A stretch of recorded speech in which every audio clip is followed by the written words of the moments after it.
Hey guys, Garrett here from iOS Pro. Today, I'm going to be unboxing the M2 Mac Mini today, along with the Magic Keyboard with Touch ID and the Magic Mouse 2 today. So let's get started.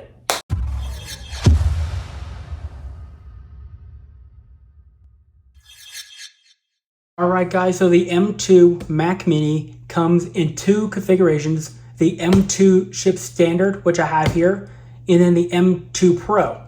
The M2 Pro, compared to this one, comes with 32 gigabytes of unified memory, 8 terabytes of internal storage. The M2 Standard, which I have here, you can get it in up to 2 terabytes with 24 gigabytes of unified memory. And these are pretty expensive. This is just the base model. I didn't get any of the upgrades. So that's why I opted for this one. It's cheaper and all that. Alright, so to open the Mac Mini, we pull the tabs on the back, right here. One here. The second one on the bottom. And this is actually my first time unboxing a Mac Mini. Sorry, I bumped my camera. So when we open it up here, you can see there's the Mac Mini in all its glory, right there. You can see nice aluminum housing and a nice Apple logo. See, when we pull it up here, you guys can see it's actually pretty heavy, actually. Nice, good size, nice and small. I'm actually gonna use this with my 43-inch TV, which is right over there. I'll plug it in later after I show you guys the Magic Mouse keyboard. So in the box here, we get some paperwork along with the cable. Some of you guys may not know this, but the power cable to the Mac Mini is actually identical to the Apple TV's power cable. So it makes it easier to interchange power cables. In the paperwork here, you get Mac Mini and an Apple sticker, along with some regulatory that just fell there. Okay, some regulatory. That's the paperwork. So now we just go and pull the sticker off the Mac Mini. Alright, there we go. So that's the sticker. Then on the back here, we have another tab to pull. It should be right over here. Yep. Alright, there we go. So on the back here, we got our ports. 2 Thunderbolt ports for the Thunderbolt displays. HDMI port for connected to the TV, which that's the one I'm going to be using today. The 2 USB ports, headphone jack, the power connector, which is actually the same one as on the Apple TV, Ethernet, and the power button right there. And that's the ventilation. It actually has its own built-in internal speaker as well. And the SSD is built in. You cannot interchange it like the 2018 Mac Mini in 2014 earlier. Okay, so now we're going to take a look at the Magic Keyboard here. So the Magic Keyboard, I got the one with Touch ID. Now we just pull the tab under here, which is right here. This allows us to pull the keyboard out. And there it is. The one I'm using currently from my current computer is the standard one without Touch ID. Okay, let me just pull it out here. And it also comes with the braided lightning to USB-C cable, which is nice. I like the braided part. Kind of like the Apple HomePods have. Now we just pull the plastic off. And there we go. There's the keyboard's Touch ID. Something nice, because every time I want to go type in my password, I always mistype it on the first try. So it's nice to have Touch ID for a faster way to unlock your computer. Let me put it down here for now. Then we get a braided lightning cable, lightning to USB-C, which is nice for charging the keyboard. We also get some paperwork. There's some instructions and regulatory information about the keyboard and all that. Okay. Now I'm going to move this off here and take a look at the Magic Mouse. Well, the Magic Mouse is basically the same as before. It actually released in 2015 and has been unchanged since then. Because they actually had the Magic Mouse 1 in 2007. And they updated it in 2015, which is the current one we use today. So, there we go. And there's the Magic Mouse, just like that. Brand new, perfect. My old Magic Mouse 2, if broken, the battery was so dead that it wouldn't accept any charge anymore, which is disappointing. Down here, we have the same thing, a braided lightning cable, which is nice. When I first unboxed the Magic Mouse, it did not include a lightning cable that was braided. But a nice little addition to all that. Alright, so now what I'm going to do is go over to my TV, right over there, and get it all plugged in. Guys, so back, I'm now in front of my 43-inch this TV display here, which is a Amazon Fire TV. And you guys can actually see that I also keep my Apple TV collection here. And I just realized that the Mac Mini is actually the same size as the original Apple TV, which is really cool, actually. identical, just something I'm used to. Now what we're gonna do is plug the power cable in right here. There we go. Back in the Mac Mini is now all hooked up. So now I just gotta press the power button on the back. And there we go. You can actually see a white light right there indicating that the Mac Mini is now on. It should be detected on the screen just in a second here. My Mac Mini is now booted up. The HDMI cable just wasn't plugged in all the way. That's why it wasn't showing anything, but I got it working now. I'm going to turn off the Magic Mouse to get it all connected. And I got my Mac Mini all connected. So now what we're going to do is click English. Now I'm going to pair my Magic Keyboard by turning the switch on. I'm going to select my country and region and hit Not Now for the accessibility. Now I'm going to go and connect to my Wi-Fi network and get everything else all set up, and I'll come back when I'm done. Alright guys, so I'm back and I finished setting up my M2 Mac Mini, and this TV is a 43-inch television I'm using with a Mac Mini. Most YouTubers or people I've seen unbox Mac Mini on YouTube actually use a 39-inch display or under, so I'm guessing I'm using a big display compared to most other YouTubers. Pretty good. Nice big display, right, keeps it far away. You guys see when I go in the settings here, when I go General, About, you guys can see it's running macOS Sonoma Beta 7. And you guys see I got the 250 gig, 6 gigabyte model. And for some reason, this Mac Mini thinks my TV is a 72 inch, even though it's a 43 inch, which is really unusual. I've never seen that before. And what I've discovered here is, first of all, when installing software updates on the Mac Mini, when I use my old 2019 MacBook Pro and my iMac, which I have over there, they're both 2019 models, it would take roughly 30 minutes to an hour or more just to install a software update. On the Mac Mini with the M2 chip, it's about half that time, which is great, about 15 to 20 minutes, which is awesome. And when opening apps too, my old computers would take nearly 4 to 5 seconds to launch an app. When I do it on the Mac Mini, watch this. You guys see how fast it is. Nice, quick, and instant. The delay is like half a millisecond, which is great. So the delay is almost not even there. Nice and fast. When I open Freeform, Calendar, and all these other apps too, you guys see it was nice and quick, just the way I like it.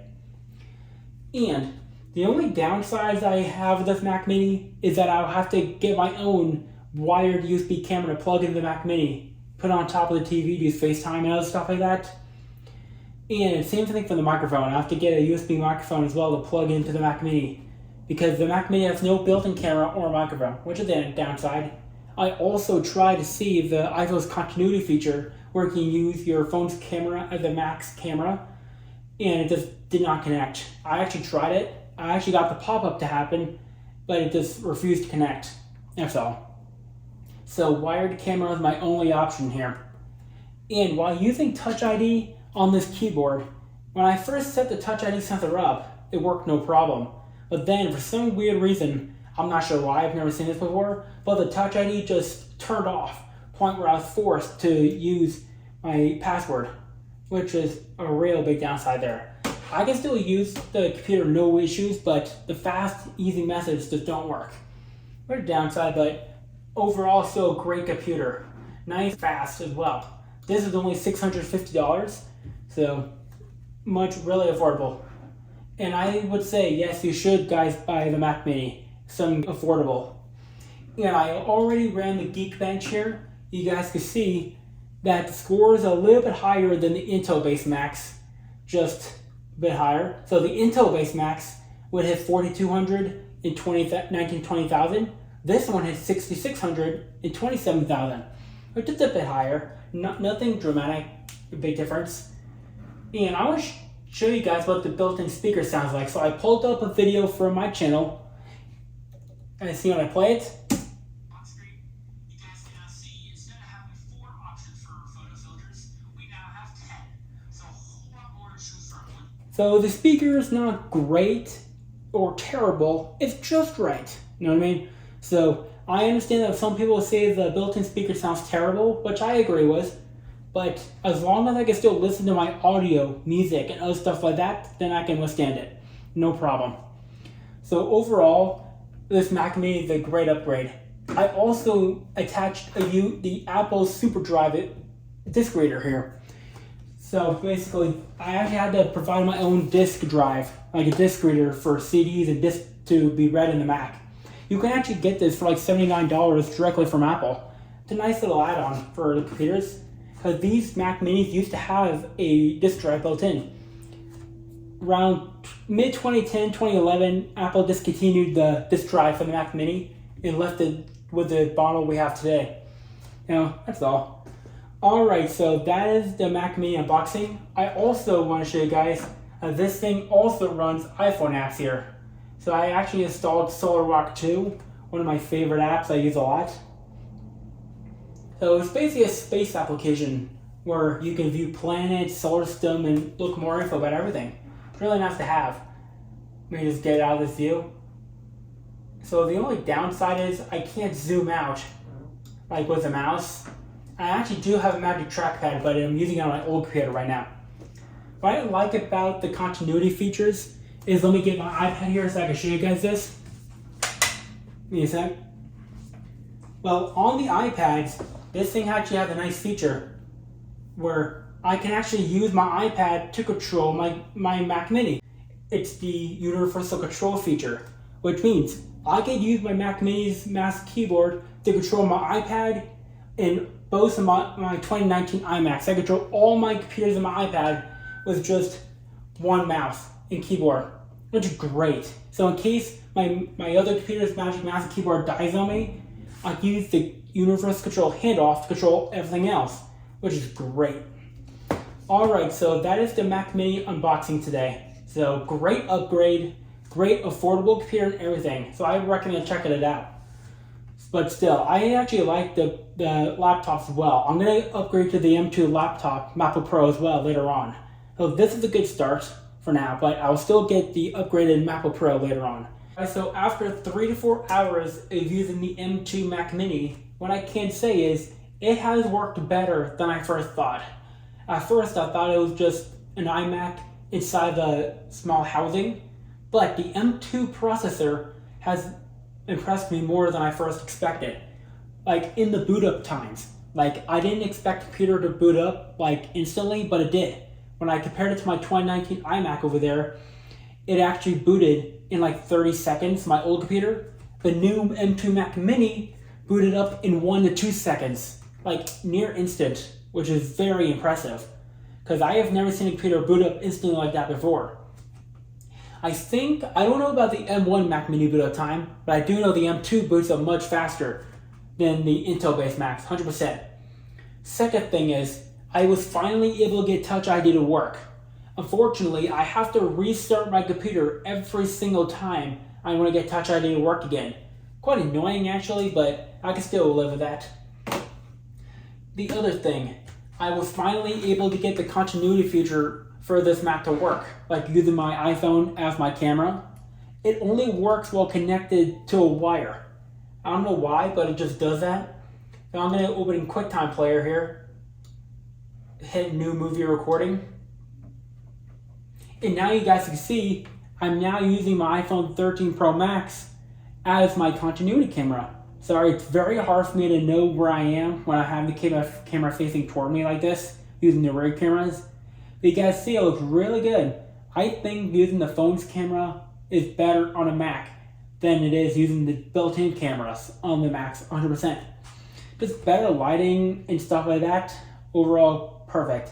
But when I turn it around, aim it directly at the open camera app where it's filming, watch this.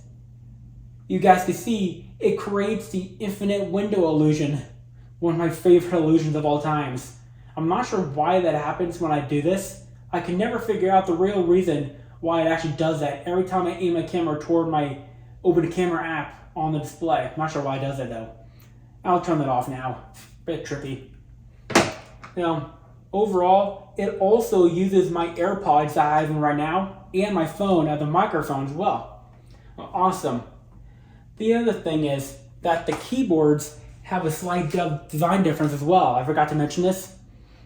See, they actually made the keyboard keys rounded to match the overall design. See the new one? Here's the old one. You see, on all the edge keys, top corners, you can see that it's square on the old one, but rounded on the new one. See? In the F4, 5, and 6 keys now have their own functionalities. The F4 is now search, F5 is Siri and detection, F6 is do not disturb. Previously, it was F4 only. F5 and F6 had no functionality whatsoever.